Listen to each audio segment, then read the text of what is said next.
CJ. Well, of course, lots of opposing views, as many people know, connected to this historic election. And to that point, we have two very special guests joining us live on set. Each with a different perspective. Former Democratic State Senator Hannah-Beth Jackson here to my right. And Republican and former Santa Barbara City Councilman Dale Francisco to my left. Welcome, both of you. Thank you for joining us.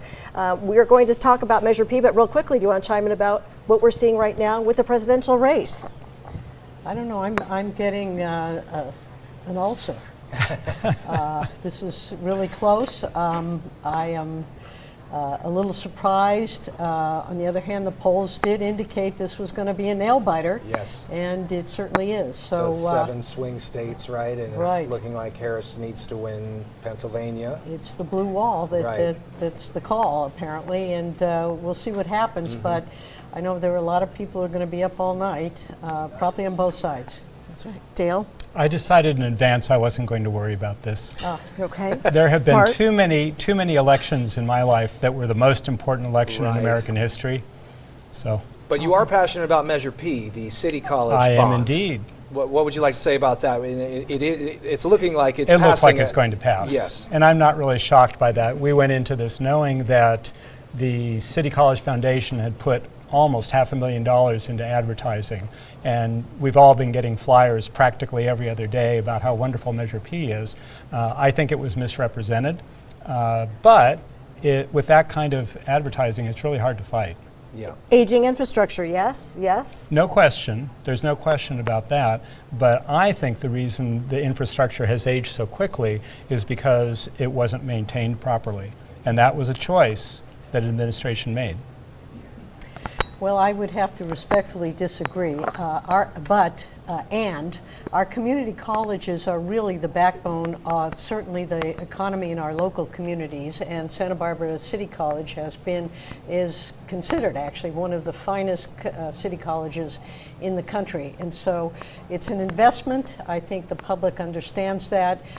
It will be very transparent. All the expenses will be accounted for.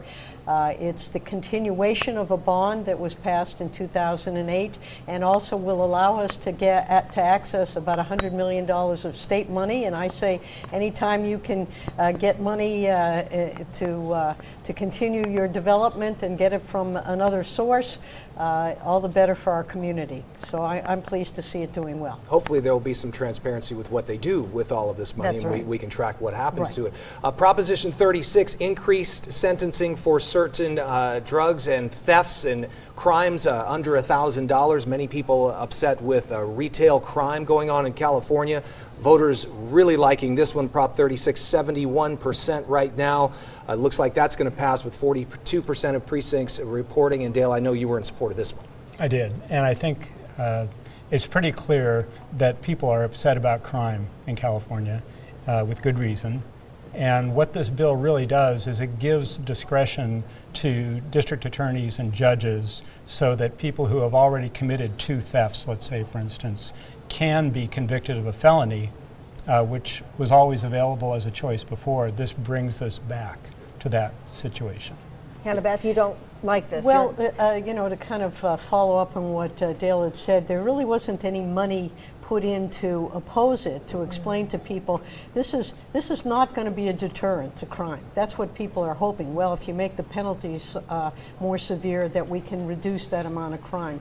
What's happened, and the reason that the measure passed in the first place to reduce from a felony to a misdemeanor is we were trying to reduce the population of our prisons, which are an enormous expense to the state. The public said, you know, we don't want to do this anymore.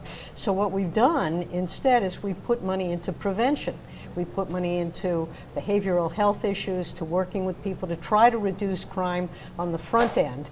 What this is going to do, possibly, we're not quite sure, is it's going to increase the amount of money we spend again to put people in prison where we know that the result isn't what we're looking for. It just allows people to come back out and to recidivate. So I think it was unfortunate, but again, there was no real opposition that would educate the public. So I'm not surprised. I think the governor may have known it was going to pass. He didn't really put up much of a fight. That's right. He did not.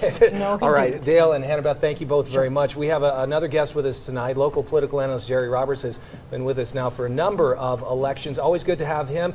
He's here to talk about tonight's historic election. Jerry,